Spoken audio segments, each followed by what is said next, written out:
കൽപ്പകഞ്ചേരിയിലുണ്ടായിരുന്ന മരിച്ച അസ്ലം സാഹിബ് ആ സ്ഥലത്ത് ബിൽഡിംഗ് ഉണ്ടാക്കാൻ വേണ്ടി അദ്ദേഹത്തിന്റെ പരിചയത്തിൽപ്പെട്ട വിദേശ പ്രതിനിധികളെയും കൊണ്ടുവന്നു. അവർക്ക് സ്ഥലം പറ്റിയില്ല. അങ്ങനെ ആ സ്ഥലത്ത് അത് വേണ്ടെന്ന് പറഞ്ഞു, പറ്റൂല എന്ന് പറഞ്ഞു. അങ്ങനെ അവർക്ക് സ്ഥലം ഇഷ്ടപ്പെടാത്തതിന്റെ പേരിൽ പിന്നെ മുജാഹിദ് സെന്റർ ഉണ്ടാക്കാൻ വേണ്ടി വേറെ സ്ഥലം വാങ്ങി. പക്ഷേ ടി.പി.യുടെ ബിസിനസ് കണ്ണ് അവിടെ തുറക്കുകയാണ്. ബഹുമാനായ ടി.പി.യുടെ കച്ചവട കണ്ണ് അവിടെ തുറന്നു. 200ഓളം ഷെയർ ഹോൾഡേഴ്സിനെ, നമ്മുടെ പ്രവർത്തകരിൽപ്പെട്ട പ്രവർത്തകരെ ഷെയർ ഹോൾഡേഴ്സായിട്ട് ചേർത്ത് CD tower private limited company, CD tower എന്ന് പറഞ്ഞാൽ കാലിക്കറ്റ് ഡെവലപ്പേഴ്സ് എന്നാണ് കേട്ടോ ഫുൾ ഫോം. അങ്ങനെ CD tower private limited company എന്ന പേരിൽ ഒരു ബിസിനസ് ഗ്രൂപ്പ് ഉണ്ടാക്കി വിദേശത്ത് പോയി നാട്ടിലും വിദേശത്തുമുള്ള പാവപ്പെട്ട നമ്മുടെ പ്രവർത്തകരെ പറഞ്ഞു പറ്റിച്ചു. പറ്റിച്ചു എന്ന് പറഞ്ഞാൽ എന്താ അതുകൊണ്ട് ഉദ്ദേശിക്കണമെന്നറിയോ? ആ സ്ഥലത്ത് 22 അല്ലെങ്കിൽ 25 സെന്റ് സ്ഥലം പള്ളിക്ക് വേണ്ടി മാറ്റിവെച്ചിരിക്കുന്നു. വിശാലമായൊരു പള്ളി. ടി.പി. അങ്ങനെ അത് ഭംഗിയായിട്ട് അവതരിപ്പിക്കും. പണ്ട് പഞ്ചായത്ത് പ്രസിഡന്റൊക്കെ ആയ ആളാ മൂപ്പര്. അതുകൊണ്ട് തന്നെ കൃത്യമായിട്ട് ആളുകളെ കണ്ണിൽ എങ്ങനെ പൊടിയിടണം, എങ്ങനെ മുളകും പൊടി ഇടണം എന്നുള്ളതൊക്കെ മൂപ്പർക്ക് കൃത്യമായിട്ട് അറിയാം. വിശാലമായ ഒരു പള്ളി കൂടെ നമ്മുടെ ആദർശം പ്രചരിപ്പിക്കാൻ അതിനടുത്ത് എന്നൊക്കെ പറഞ്ഞ് അതൊക്കെ കേട്ടപ്പോ പാവപ്പെട്ട നമ്മുടെ പ്രവർത്തകര്, വലിയ വരുമാനമൊന്നുമില്ലാത്തവരും ഷെയർ ഹോൾഡേഴ്സായി ചേർന്നു. പക്ഷേ യഥാർത്ഥത്തിൽ റിക്കാർഡിക്കലായിട്ട് അവരിൽ അധികം ആളുകളും ഷെയർ ഹോൾഡേഴ്സ് അല്ല, പിന്നെയോ ഡിബഞ്ചർ ഹോൾഡേഴ്സാണ്. എന്താ വ്യത്യാസം? ഷെയർ ഹോൾഡേഴ്സ് എന്ന് പറഞ്ഞാൽ ഇതിന്റെ ഉടമക്കാരാണ്. ലാഭം കിട്ടിയില്ലെങ്കിൽ കേസ് കൊടുക്കാം, ഉടമസ്ഥാവകാശം ഉണ്ടാവും. ഡിബഞ്ചർ ഹോൾഡർ എന്ന് പറഞ്ഞാൽ മലയാളത്തിൽ നമ്മൾ പറയലുണ്ട്, കടപ്പത്രം എന്ന് പറയാറുണ്ട്. കടം വാങ്ങിയ ഒരാൾക്ക് തിരിച്ചു കൊടുക്കേണ്ടി വന്നാൽ എന്തേ തിരിച്ചു കൊടുക്കേണ്ടതുള്ളൂ? കൂടി വന്നാൽ ആ കടം വാങ്ങിയ സംഖ്യ തിരിച്ചു കൊടുക്കേണ്ടതുള്ളൂ. പക്ഷേ ഞാൻ ഇങ്ങനെ ഒരാളാണ് എന്നത് ഷെയർ ഹോൾഡർ എന്ന നിലക്ക് പണം കൊടുത്ത പ്രവർത്തകരിൽ അധികം ആളുകളും അറിഞ്ഞിട്ടില്ല എന്നാണല്ലോ ജനസംസാരം. തെറ്റുണ്ടെങ്കിൽ വന്നിട്ട് പറഞ്ഞോളൂ, അപ്പൊ നമുക്ക് ബാക്കി കാര്യങ്ങൾ പറയാവുന്നതാണ്. ഇനി കുറച്ചാൾക്കാർ ഷെയർ ഹോൾഡേഴ്സ്, അധികം ആളുകളും ഡിബഞ്ചർ ഹോൾഡേഴ്സ്. ഈ ഷെയർ ഹോൾഡേഴ്സിൽ അധികം ആളുകളും ഞമ്മന്റെ ഗ്രൂപ്പിൽപ്പെട്ട ആളുകൾ. അതിൽ തന്നെ കുറെ ആളുകൾ ആരാണ്? കുറെ ആളുകൾ അതിന്റെ ഡയറക്ടർമാരാണ്. ഡയറക്ടർമാരായാൽ എന്താ അറിയോ, കുറെ പണം അവരെ കയ്യിലുണ്ടാവും. അങ്ങനെ CD ടവറിന്റെ പണി തുടങ്ങി. ആ പണം വരുന്നത്, CD ടവറിന് വേണ്ടി പലപ്പോഴും പണം വരുന്നത് ടി.പി.യുടെ ഫാറൂഖ് ഹോസ്പിറ്റൽ മുഖേനയായിരുന്നു അത്രേ. ആ ഹോസ്പിറ്റലാണെങ്കിൽ അന്നിങ്ങനെ മുങ്ങിത്താകാൻ നിൽക്കുകയാണ്. എന്ന് പൂട്ടും എന്ന അവസ്ഥയിൽ ഇതിന്റെ ഭീമമായ ഒരു സംഖ്യ ടി.പി.യിൽ നിന്നും ആ ഹോസ്പിറ്റലിലേക്ക് ഇറങ്ങിയെന്ന് അതുമായി ബന്ധപ്പെട്ട ആളുകൾ പറയുന്നു. അങ്ങനെ അതുമായി ബന്ധപ്പെട്ടൊരു കുലുമാല് വേറെ ഭാഗത്ത് നടക്കുക. അങ്ങനെ പണി കഴിഞ്ഞ് റൂമുകൾ വാടക കൊടുക്കാനും വിൽക്കാനും ഒക്കെ തുടങ്ങി. ടി.പി.യുടെ ഒരു ഏറ്റവും അടുത്ത മനസ്സാക്ഷി സുഖകാരനായ സലീം ചാലിയത്തിന്റെ കൈവശമാണ് ഇന്ന് അതിൽ പ്രധാനപ്പെട്ട റൂമുകളൊക്കെ. അങ്ങനെ സലീം ചാലിയത്തിന് വിലക്ക് വിറ്റു. രജിസ്ട്രേഷന്റെ സമയമായി, പണം കൊടുക്കാൻ കഴിഞ്ഞില്ല. സ്വാഭാവികമായും അവധി നീട്ടിക്കൊടുക്കും. ഒരു കച്ചവടം നടന്നു. വാങ്ങിയ ആൾക്ക് പറഞ്ഞ സമയത്ത് പണം കൊടുക്കാൻ കഴിഞ്ഞില്ലെങ്കിൽ മാനുഷികമായ പരിഗണന എന്ന നിലക്ക് സമയം നീട്ടിക്കൊടുക്കാറുണ്ട്. പക്ഷേ സലീമിന് നീട്ടിക്കൊടുത്തത് എത്രയെന്നറിയോ? 1.5 കൊല്ലം തോന്നുന്നുണ്ട്. ചെറിയ 1.5 കൊല്ലം അല്ലേ? ഇതൊക്കെയാണ് പ്രശ്നം. ഇനി അത് കഴിഞ്ഞു 5ാം നിലയിലെത്തി. 5ാം നില KNMന്റെ പെരടിയിലിടണം. നിങ്ങൾ നോക്കൂ, KNMന്റെ പെരടിയിൽ വെച്ച് കെട്ടാൻ ഈ ടി.പി. തന്ത്രം പയറ്റി. ഒരു യോഗത്തിൽ അബ്ദുറഹ്മാൻ സലഫി അതിനെ ശക്തമായി എതിർത്തിട്ടില്ലേ സലഫിയുടെ പ്രയോഗം മുടക്കാച്ചരക്കായ 5ാം നില KNMന്റെ പെരടിയിലിടാനുള്ള ശ്രമമാണിതെന്നാണ്. മുടക്കാച്ചരക്കായ 5ാം നില, ഒരു ബിൽഡിംഗിന്റെ ഏറ്റവും അവസാനത്തെ നില 5ാം നില KNMന്റെ പെരടിയിലിടാനുള്ള സൂത്രമാണിത് എന്നാണ് അബ്ദുറഹ്മാൻ സലഫി യോഗത്തിൽ വെച്ച് പ്രയോഗിച്ച പദം. പല പ്രവർത്തകരും CD ടവറിന് വേണ്ടിയുള്ള പണപ്പിരിവിൽ കലക്ഷനിൽ സഹകരിച്ചിട്ടില്ല. എനിക്കറിയാം. ഞങ്ങളുടെ മണ്ഡലത്തിൽ, കാളികാവ് മണ്ഡലത്തിൽ ബഷീർ മാഞ്ചേരി എന്ന് പറയുന്ന പ്രവർത്തകൻ നിങ്ങൾ പരിചയം ഉണ്ടാവും. മൂപ്പരൊരു മണ്ഡലം മീറ്റിംഗിൽ വെച്ച് CD ടവറിന് വേണ്ടിയുള്ള കലക്ഷനിൽ എനിക്ക് താല്പര്യമില്ല എന്നാ പറഞ്ഞത്. എനിക്ക് താല്പര്യമില്ല. അങ്ങനെ പറഞ്ഞ പല പ്രവർത്തകരുണ്ടായിരുന്നു. പക്ഷേ എന്താകട്ടെ, ടിപിയും സലഫിയും തമ്മിൽ ഒരു യോഗത്തിൽ വെച്ച് ഇതിന്റെ പേരിൽ വാഗ്വാദങ്ങൾ നടന്നിട്ടുണ്ട്. പക്ഷേ CD ടവറിന്റെ 5-ാം നില KNMന്റെ സംസ്ഥാന ആസ്ഥാനമായിട്ട് വാങ്ങി, വിലക്ക് വാങ്ങി. വില നിശ്ചയിക്കുന്നതാരാണ്? വിൽക്കുന്നതാരാണ്? വാങ്ങുന്നതാരാണ്? ലാഭവിഹിതം ആർക്കാണ്? ബ്രോക്കറേജ് ആർക്കാണ്? ഇതൊക്കെ തീരുമാനിക്കുന്നത്, ഒക്കെ നടത്തുന്നത് ഒരു ടീം തന്നെ, ഒരു കൂട്ടർ തന്നെ. ടിപിന്റെ ആൾക്കാരും. KNMന് വേണ്ടി വാങ്ങുന്നത് TP, KNMന് വേണ്ടി വിൽക്കുന്നത് TP, വില നിശ്ചയിക്കുന്നത് TP. പണ്ട് കിട്ടുണ്ണി സർക്കസ് എന്ന് പറയുന്നുണ്ട് നമ്മൾ. കിട്ടുണ്ണി സർക്കസ് എന്ന് പറഞ്ഞാൽ ഒരു ചങ്ങായി ബസ് സ്റ്റാൻഡിൽ വന്നിട്ട് പെട്ടെന്ന് ഒരു പാത്രമോ ടിന്ന് എന്തെങ്കിലും എടുത്തിട്ട് അതിമ കൊട്ടിയിട്ട് ഒച്ചപ്പാടും ബഹളം ഉണ്ടാക്കിയിട്ട് കറങ്ങും. അപ്പോ ആൾക്കാരൊക്കെ കൂടി അവിടെ കൂടും. അപ്പൊ ഒന്നെ സർക്കസ് കളിക്കും. കുറച്ചേരം കഴിഞ്ഞിട്ട് ഒന്നെ പാത്രം കൊണ്ട് നടന്ന് പിരിവ് നടത്തും. ആ പൈസയും പോക്കറ്റിൽ ടോം പോവുകയും ചെയ്യും. ഒക്കെ കിട്ടുണ്ണി തന്നെ. ഇതുപോലെ CD ടവറുമായി ബന്ധപ്പെട്ട എല്ലാ ഏർപ്പാടും വരെ എന്തിനാണ് KNMന് തന്നെ ഇത് വിറ്റത്? 5-ാം നില വേറെ ആർക്കെങ്കിലും വിറ്റുകൂടായിരുന്നോ? അന്ന് KNM അതിന് കൊടുത്ത വില ലോകത്താരും കൊടുക്കൂല, ലോകത്താരും കൊടുക്കൂല. അന്ന് ആ വില ആരെടുത്തൊന്നും കിട്ടൂല. നിഷേധിക്കാൻ കഴിയോ? നിഷേധിക്കാൻ കഴിയുമെങ്കിൽ നിഷേധിക്കും. അപ്പോൾ നമുക്ക് വിശദമായിട്ട് പിന്നീട് പറയാം. പക്ഷേ ഇതൊന്നല്ല കേട്ടോ തമാശ. ഇതിലേറെ വലിയ തമാശ, 5-ാം നില KNMന് വേണ്ടി വാങ്ങി. കരാറനുസരിച്ച് പണം കൊടുക്കേണ്ട സമയമായി. പ്രവർത്തകരിൽ നിന്ന് വിചാരിച്ചത്ര പണം പിരിച്ചു കിട്ടിയതുമില്ല. എന്തു ചെയ്യും? മാർഗണ്ട്. മടവൂർ വിഭാഗം സഹോദരന്മാരുടെ ഭാഷയിൽ മുമ്പ് മധ്യസ്ഥനായി വന്ന് സംസ്ഥാന പ്രസിഡന്റായ 3 അക്ഷരത്തിന്റെ അധിപൻ, ആ അധിപനിൽ ഒരു ബുദ്ധി ഉദിച്ചു, കുബുദ്ധി ഉദിച്ചു. എന്താണ് ആ ബുദ്ധി? എന്താണ് ആ കുബുദ്ധി? പള്ളിക്ക് വേണ്ടി മാറ്റിവെച്ച സ്ഥലത്തിന്റെ പകുതി വിൽക്കുക. വിശാലമായ പള്ളിക്ക് വേണ്ടി മാറ്റിവെച്ച സ്ഥലത്തിന്റെ പകുതി ആണ് വിൽക്കുക. ബേബി മെമ്മോറിയൽ ഹോസ്പിറ്റലിന് പകുതി വിറ്റു. നിഷേധിക്കട്ടെ, നിഷേധിക്കുമെന്ന് തോന്നുന്നില്ല. പക്ഷേ ഇതുമല്ല വലിയ തമാശ. ഈ വിൽക്കണ സ്ഥലം ആരുതാണെന്നറിയോ? ആരുതാ? CD ടവറിന്റെ. CD ടവറിന്റെ സ്ഥലം ആർക്ക് പണം കൊടുക്കാനാണ് വിൽക്കുന്നത്? CD ടവറിന് പണം കൊടുക്കാൻ. എന്റെ കയ്യിൽ നിന്ന് ശിഹാബ് മൗലവി കുറച്ച് സ്ഥലം വാങ്ങി. രജിസ്റ്ററിന്റെ സമയമായപ്പോൾ പൈസ തരാൻ മൂപ്പരത്തില്ല. അപ്പൊ ആ സ്ഥലത്തിന്റെ കുറച്ച് വിറ്റിട്ട് മൂപ്പരിന്റെ അടുത്ത് നിന്ന് രജിസ്റ്റർ വാങ്ങുക അല്ലേ? അത് മാത്രമല്ലല്ലോ, അത് മാത്രമല്ല, ഈ വിവരം നിങ്ങൾ പണം മുടക്കിയ പാവം പ്രവർത്തകർ അറിയിച്ചിരുന്നോ? ഷെയർ ഹോൾഡേഴ്സിനെ, അല്ലെങ്കിൽ ഞാൻ പറഞ്ഞ ഡിബഞ്ചർ ഹോൾഡേഴ്സിനെ ഈ വിവരം അറിയിച്ചിരുന്നോ? പറഞ്ഞതിന് ശേഷം നമുക്ക് വിശദീകരിക്കാം. ഇതുമായി ബന്ധപ്പെട്ട് ഒരുപാട് കാര്യങ്ങൾ പറയാനുണ്ട്. ഇനിയും ഒരുപാട് പറയാനുണ്ട്. നമുക്ക് സമയമല്ല. താജുദ്ദീൻ സലാഹി വിശദീകരിക്കാൻ വേണ്ടി ഇവിടെ ഇരിക്കുകയാണ്. മറുപടി പറഞ്ഞാൽ അപ്പൊ നോക്കാം. പക്ഷെ ഒരു കാര്യം ഉറപ്പാണ്, പിശാച് ബാധ ഇവിടെയൊക്കെ കാര്യമായി നടന്നിട്ടുണ്ട്. അക്കാര്യത്തിൽ ഒരു സംശയമല്ല. പിശാച് നന്നായി ഇവരൊക്കെ ബാധിച്ചിട്ടുണ്ട് എന്ന കാര്യത്തിൽ സംശയമേ വേണ്ട. അത് പറയാൻ നമുക്ക് വലിയ മടിയൊന്നുമില്ല. പക്ഷേ ഇവിടെ നമ്മുടെ ഈസ്റ്റ് ജില്ലാ സെക്രട്ടറി ചോദിച്ച ഒരു ചോദ്യത്തിനുള്ള ഉത്തരം ഈ CD ടവറുമായി ബന്ധപ്പെട്ട അതുപോലെയുള്ള മറ്റു കാര്യങ്ങളിൽ നിന്നും നമുക്ക് കിട്ടുകയാണ്. കഴിഞ്ഞ വിശദീകരണത്തിൽ, കഴിഞ്ഞ വെള്ളിയാഴ്ച ഇവിടെ വിശദീകരിച്ചപ്പോൾ നമ്മുടെ ഈസ്റ്റ് ജില്ലാ സെക്രട്ടറി വലിയ ചോദ്യം ചോദിച്ചു. നമ്മുടെ നേതാക്കൾ APയും DPയും സലഫിയൊക്കെ അധികാരമോഹികളാണെങ്കിൽ APക്കും DPക്കും ഇപ്പൊ അധികാരമല്ലേ? സലഫിക്ക് ഇപ്പൊ അധികാരമല്ലേ? പിന്നെന്താ അധികാരമോഹം? അങ്ങനെയാണെങ്കിൽ UDFന് ഇപ്പൊ അധികാരമല്ലേ? ഇനി അടുത്ത ഇലക്ഷൻ വരുമ്പോ അധികാരത്തിന് വേണ്ടി അവരൊന്നും ചെയ്യൂല. അധികാരമുള്ളവരെ നിലനിർത്താൻ വേണ്ടി ശ്രമിക്കും. അങ്ങനെ കൂട്ടിക്കോളി. ഇനി അതല്ലാന്ന് വിചാരിക്കുക, സംഘടന കൈപ്പീടി ഒതുക്കാൻ സലഫിയുടെ കളിക്ക് കൂട്ടുനിന്നില്ലെങ്കിൽ സലഫി എന്ത് ചെയ്യുമെന്നത് APക്കും DPക്കൊക്കെ നന്നായിട്ട് അറിയാം. ബ്ലാക്ക്മെയിൽ ചെയ്യും. ഇതൊക്കെ വെച്ചിട്ട് ഈ CD ടവർ കച്ചവടവുമായി ബന്ധപ്പെട്ട് സലഫിയുടെയും നൂർ മുഹമ്മദ് നൂർഷയുടെയും ഒക്കെ കൈവശം എമ്പാടും തെളിവുകളുണ്ട്, രേഖകളുണ്ട്. അതുപോലെ തന്നെ സലഫി ഒരു കാര്യം വിചാരിച്ചാൽ അത് സമ്മതിച്ചില്ലെങ്കിൽ, അതിനെ എതിർത്താൽ അദ്ദേഹം എങ്ങനെയാണ് പ്രതികരിക്കുക എന്നത് ബഹുമാനനായ AP ഒക്കെ പല പ്രാവശ്യം എന്നോടൊക്കെ പറഞ്ഞിട്ടുണ്ട്. അതുകൊണ്ട് തന്നെ പേടിച്ചു, ബ്ലാക്ക്മെയിൽ ചെയ്യും എന്ന് പേടിച്ചിട്ട് തന്നെയാണ് സലഫിയുടെ സകല കുതന്ത്രങ്ങൾക്കും APയും TPയും കൂട്ടുനിൽക്കുന്നു കൊടുക്കുന്നത്. APക്കും DPക്കോ തൽക്കാലം സ്ഥാനം നഷ്ടപ്പെടില്ല.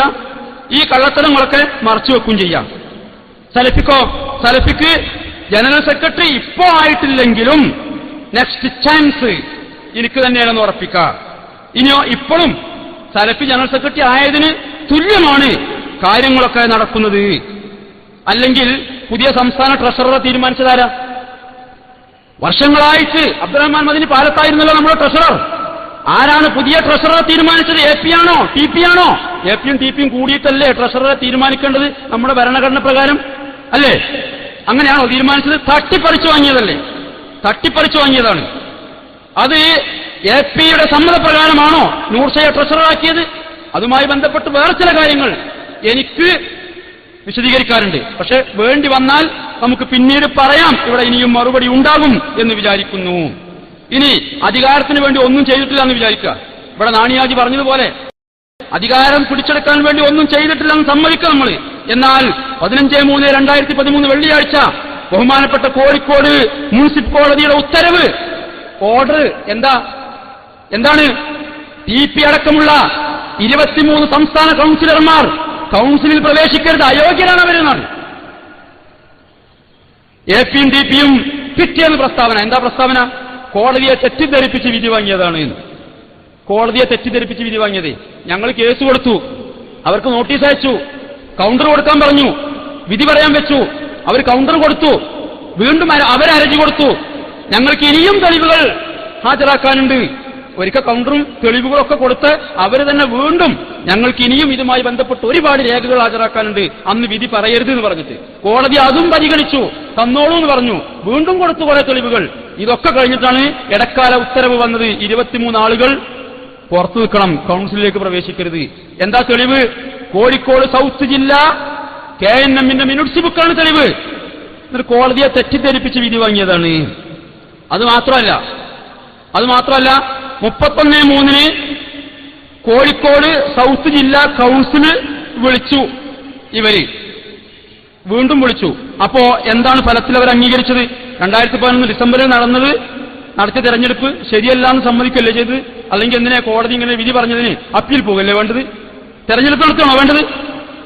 അതും മാത്രമല്ല, ഇത് കോടതി അംഗീകരിച്ചിട്ടുണ്ടോ നിങ്ങൾ നടത്തിയ തെരഞ്ഞെടുപ്പ്? ഇടക്കാല ഉത്തരവിൽ കോടതി വീണ്ടും തെരഞ്ഞെടുപ്പ് നടത്തുന്നതിന് തടസ്സമില്ല എന്നൊരു പദപ്രയോഗത്തിനെ പിടിച്ചിട്ട് ഞങ്ങൾ ആവശ്യപ്പെട്ടത് കോടതി നിശ്ചയിക്കുന്ന കമ്മീഷനുടെ സാന്നിധ്യത്തിൽ തെരഞ്ഞെടുപ്പ് നടത്തണമെന്നല്ലേ? അതുമാത്രമല്ല 2 മാസം മുമ്പ്, ഈ തെരഞ്ഞെടുപ്പ് നടത്തുന്നതിന്റെ 2 മാസം മുമ്പ് എന്തിനു പുറത്താക്കിയ? ആദർശ വിരുദ്ധ പ്രവർത്തനം നടത്തിയതിന് പുറത്താക്കിയ കൗൺസിലർമാരെ നിങ്ങൾ വിളിച്ചല്ലോ. അപ്പൊ അന്ന് പുറത്താക്കിയ നടപടിയും ശരിയല്ല, അസാധുവാണ് എന്ന് നിങ്ങൾ തന്നെ, അഥവാ പുറത്താക്കിയവർ തന്നെ സമ്മതിച്ചു എന്നർത്ഥം. പിന്നെ ചില കൗൺസിലർമാർക്ക് ഈ തെരഞ്ഞെടുപ്പ് യോഗത്തിലേക്ക് ക്ഷണിച്ചുകൊണ്ട് കത്ത് കിട്ടിയത് എപ്പോഴാണെന്നറിയോ? ഇന്ന് തെരഞ്ഞെടുപ്പ്, നാളെ കത്ത് കിട്ടി. കത്തോ രജിസ്റ്റർ ചെയ്ത് അയച്ചതുമാണ്. അയച്ചിട്ടില്ല എന്ന് നിഷേധിക്കാനും കൂടി പറ്റൂല. ഇന്ന് തെരഞ്ഞെടുപ്പ്, നാളെയാണ് ചില കൗൺസിലർമാർക്ക് കത്ത് കിട്ടുന്നത്. ഇനി വാദത്തിന് വേണ്ടി സമ്മതിച്ചാൽ തന്നെ ആ തെരഞ്ഞെടുപ്പ് സമ്മതിച്ചു എന്ന് വിചാരിക്കുക, വാദത്തിന് വേണ്ടി. എന്നാൽ TP കൂടി വന്നാൽ ആരേ ആവുള്ളൂ? സംസ്ഥാന കൗൺസിലറല്ലേ ആവുള്ളൂ? സംസ്ഥാന പ്രസിഡന്റ് ആവുമോ? പ്രസിഡന്റ് ആകണമെങ്കിൽ സംസ്ഥാന കൗൺസിലർമാരെ മുഴുവൻ വിളിച്ചുകൂട്ടി 2ാമത് സംസ്ഥാന ഭാരവാഹികളെ തെരഞ്ഞെടുക്കണ്ടേ? അത് നടത്തിയിട്ടുണ്ടോ? അത് നടത്തിയെന്ന വാദം നിങ്ങൾക്കെങ്കിലും ഉണ്ടോ? TPക്കെങ്കിലും ഉണ്ടോ? അതുപോലെ നമ്മുടെ ഈ ജില്ലാ സെക്രട്ടറി പറയുന്നത് കേട്ടില്ലെങ്കിൽ, ഈസ്റ്റ് ജില്ലാ സെക്രട്ടറി പറയുന്നത് കേട്ടില്ലെങ്കിൽ, പ്രത്യേകിച്ച് മൂപ്പര് സലഫിന്റെ ആളാ, അതുകൊണ്ട് തന്നെ എന്താ സംഭവിക്കുക എന്നുള്ളത് APക്ക് നന്നായി അറിയാം അല്ലേ? 10 കൊല്ലം മുമ്പ് എടാ അബ്ദുൽ ഖാദറെ എന്ന് എത്ര പ്രാവശ്യം വിളിച്ചിട്ടാ മുജാഹിദ് സെന്ററിൽ നിന്ന് നാണിയാജി ഇറങ്ങിപ്പോകുന്നത്? 1 പ്രാവശ്യമാണോ? 2 പ്രാവശ്യമാണോ? ആണോ? എന്തൊക്കെയാണ് AP പറഞ്ഞിട്ടുള്ളത്? അത് ബഹുമാനായ AP എത്ര ആളുകളോട് പറഞ്ഞതാ?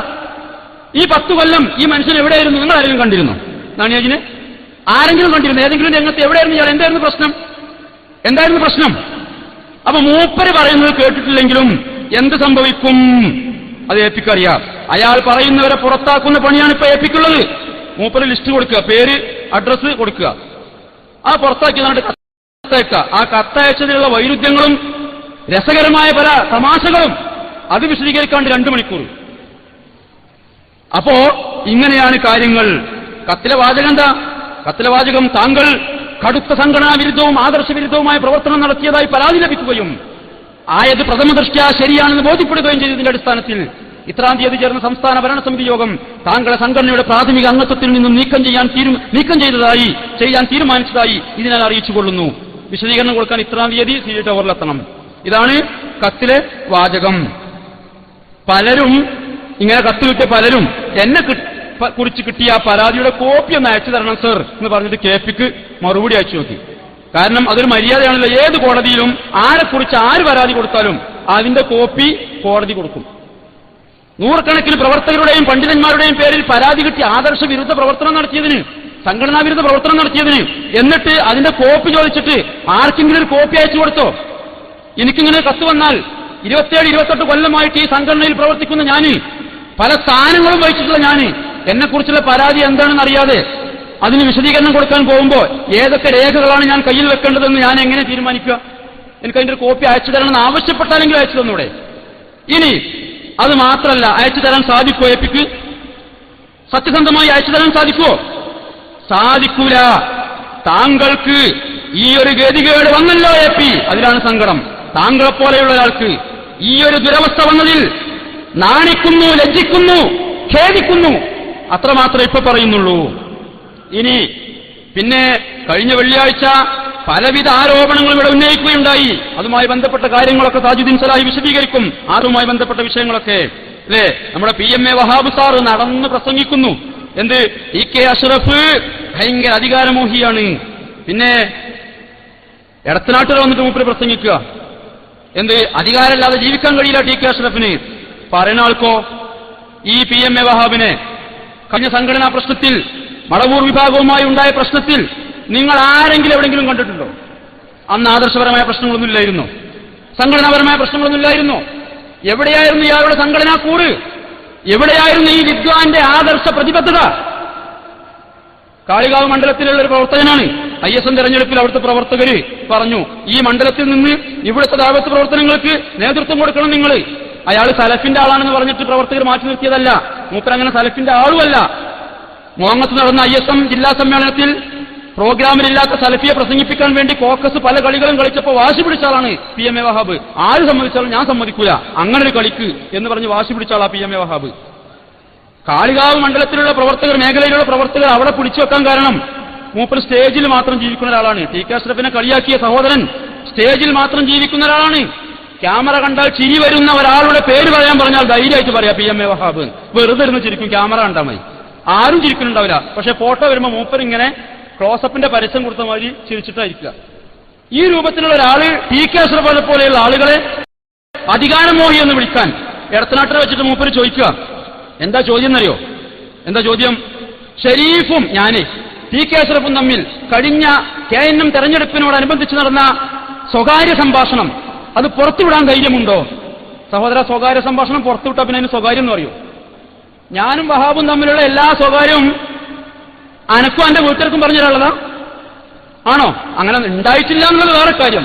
അപ്പൊ എന്താണെന്നറിയോ, എന്റെ അടുത്ത് സംഘടനാപരമായ കുറെ രഹസ്യങ്ങളുണ്ട്, സ്വകാര്യങ്ങളുണ്ട്, അതൊക്കെ കൂടി ഞാൻ പറഞ്ഞാലുണ്ടല്ലോ എന്നൊക്കെ കേട്ടു നിൽക്കുന്ന ആളുകളെ ധരിപ്പിക്കുക, തെറ്റിദ്ധരിപ്പിക്കുക. എന്റെ അടുത്തുള്ള സ്വകാര്യങ്ങളൊക്കെ കൂടെ ഒന്ന് പറയാം. അതൊക്കെ ഞാനപ്പോ മറുപടി പറയാൻ വരണ്ട്. ഇതാരാണെന്ന് ഞാനും, ഞാൻ ആരാണെന്ന് ഇയും നന്നായി അറിയും കേട്ടോ. വെറുതെ കുപ്പ തോണ്ടാൻ നിൽക്കരുത്. ഇനി അങ്ങനെ സ്വകാര്യം പറഞ്ഞു എന്ന് വിചാരിക്കുക. കഴിഞ്ഞ ഇലക്ഷനോടനുബന്ധിച്ച് AP അബ്ദുൽ ഖാദർ മൗലവി കഴിഞ്ഞ സംഘടനാ തെരഞ്ഞെടുപ്പിനോടനുബന്ധിച്ച് വോട്ട് പിടിച്ചത് ഇല്ലാന്ന് നിഷേധിക്കാൻ എനിക്ക് പറ്റുമോ? ഞാൻ തെളിവ് തരാം. AP അബ്ദുൽ ഖാദർ മൗലവി കഴിഞ്ഞ സംഘടനാ തെരഞ്ഞെടുപ്പിനോടനുബന്ധിച്ച് വോട്ട് പിടിച്ചത്, ഇലക്ഷൻ വർക്ക് നടത്തിയത് എന്റെ സുഹൃത്ത് വഹാബിന് നിഷേധിക്കാൻ സാധിക്കുമോ? നിഷേധിക്ക്. അപ്പൊ തെളിവ് തരാം. പിന്നെ കഴിഞ്ഞതിന് മുമ്പത്തെ സംഘടനാ തെരഞ്ഞെടുപ്പുമായി ബന്ധപ്പെട്ട്, ഈ ടേമിലല്ല അതിന്റെ മുമ്പത്തെ, PK ഇസ്മായിൽ എഞ്ചിനീയർ എന്നോട് പറഞ്ഞു സ്വകാര്യം. അത് പരസ്യപ്പെടുത്താൻ വഹാബിന് ധൈര്യമുണ്ടോ? ഇസ്മായിലിനോടൊന്നും ചോദിച്ചാ സ്വകാര്യം പറഞ്ഞിട്ടുണ്ടോ ഇല്ലേ? ഷരീഫ് അതിന് പറഞ്ഞ മറുപടി എന്താണ്? ഷരീഫ് അങ്ങനെ പറഞ്ഞിട്ടുണ്ടോ ഇല്ലേ? ഇല്ല എന്ന് പറഞ്ഞാൽ വ്യക്തിപരമായിട്ടോ അല്ലെങ്കിൽ സ്റ്റേജിൽ വെച്ചിട്ടോ നേർക്ക് നേരെ പറഞ്ഞാലും മതി. അപ്പൊ തെളിവ് ഞാൻ തരാം. CD ടവറിൽ വെച്ച് 2010 ഈസ്റ്റ് ജില്ലയിലെ പ്രധാനപ്പെട്ട കുറച്ച് പ്രവർത്തകരെ, പണ്ഡിതന്മാരെയൊക്കെ വിളിച്ചു വരുത്തിയ ഒരു യോഗത്തിൽ PK ഇസ്മായിൽ എഞ്ചിനീയർ എന്നോട് പറഞ്ഞ സ്വകാര്യം അത് സലഫിയുമായി ബന്ധപ്പെട്ടതായതുകൊണ്ട് സലഫിയെ ഇരുത്തി ഞാനത് വിശദീകരിച്ചിട്ടുണ്ട്. സലഫി കേട്ടിട്ടുണ്ട്, മറുപടി പറഞ്ഞിട്ടില്ല.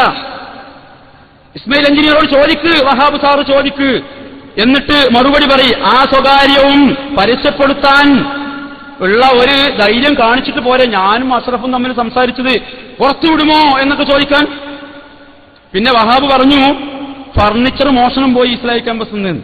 ഷാജഹാൻ അതുമായി ബന്ധപ്പെട്ട് പറഞ്ഞോന്ന് എനിക്കറിയില്ല. ഫർണിച്ചർ മോഷ്ടിച്ചാലോ ആര്? ഇവിടെയുള്ള പ്രവർത്തകര്, മഞ്ചേരിയിലുള്ള പ്രവർത്തകര്. അതൊക്കെ അവനവന്റെ പണി അവനാൻ പറയാ കേട്ടോ. സ്വന്തക്കാരുടെ സ്വഭാവം വിളിച്ചു പറയണ്ട. പി കെ അബ്ദുള്ളാജിനോട് ചോദിച്ചാൽ മതി മൂപ്പര പ്രശ്നം എന്താണെന്നുള്ളത്. മൂപ്പര പ്രശ്നം ജിന്നും സിഹറൊന്നല്ല, IMB-യുടെ 60,000 ഉറുപ്പ്യാണ്.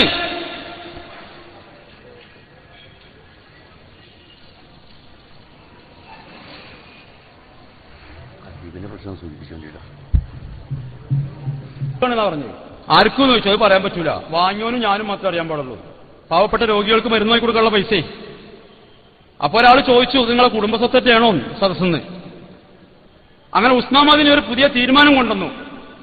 KNM-ന്റെ ISM-ന്റെ MSM-ന്റെയും IMB-ന്റെ ഒക്കെ കണക്ക് അവതരിപ്പിച്ചാൽ അത് ഓഡിറ്റർമാർക്ക് കൊടുക്കണം. ഓഡിറ്റർമാരെ നിശ്ചയിച്ചു, നമ്മളെ സംഘടനയിൽപ്പെട്ട 2 ആളുകളെ.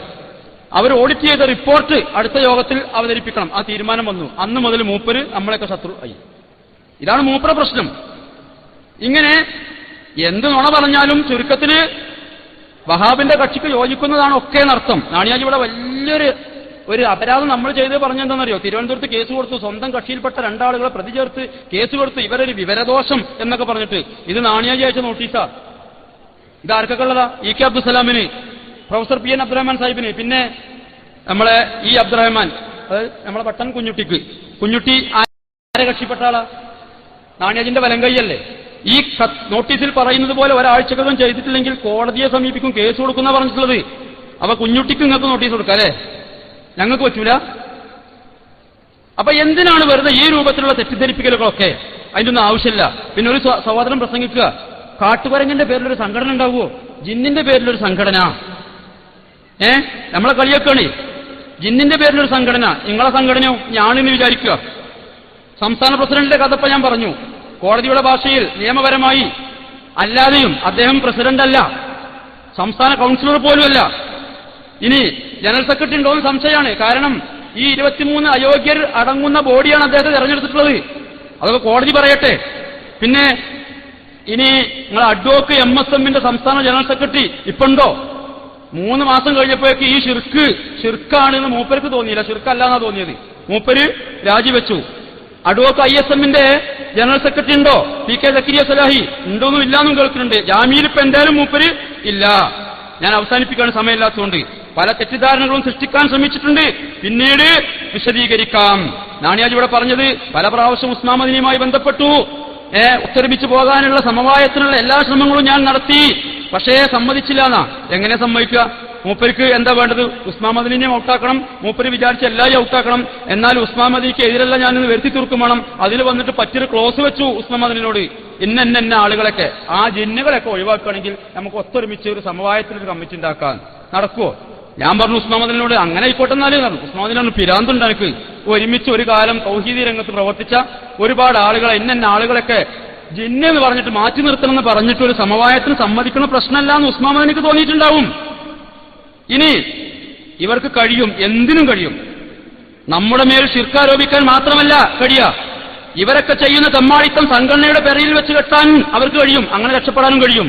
നിങ്ങൾ നോക്ക്, ചരിത്ര സംഭവം എന്ന് പറയുമ്പോ, ചരിത്രം സൃഷ്ടിച്ച സംഭവം എന്ന് പറയുമ്പോ ഇന്നോളം ചരിത്രത്തിൽ ഉണ്ടാകാത്ത സംഭവമാകണത് അല്ലേ? KNM-ന്റെ ഒരു സംസ്ഥാന സെക്രട്ടറി ഒരു വിജിലൻസ് അന്വേഷണത്തിന് വിധേയനാവുക എന്ന് പറയുന്നത് ഇന്നോളം ഉണ്ടായിട്ടുണ്ടോ ചരിത്രത്തിൽ? എന്താ പ്രതികരണം?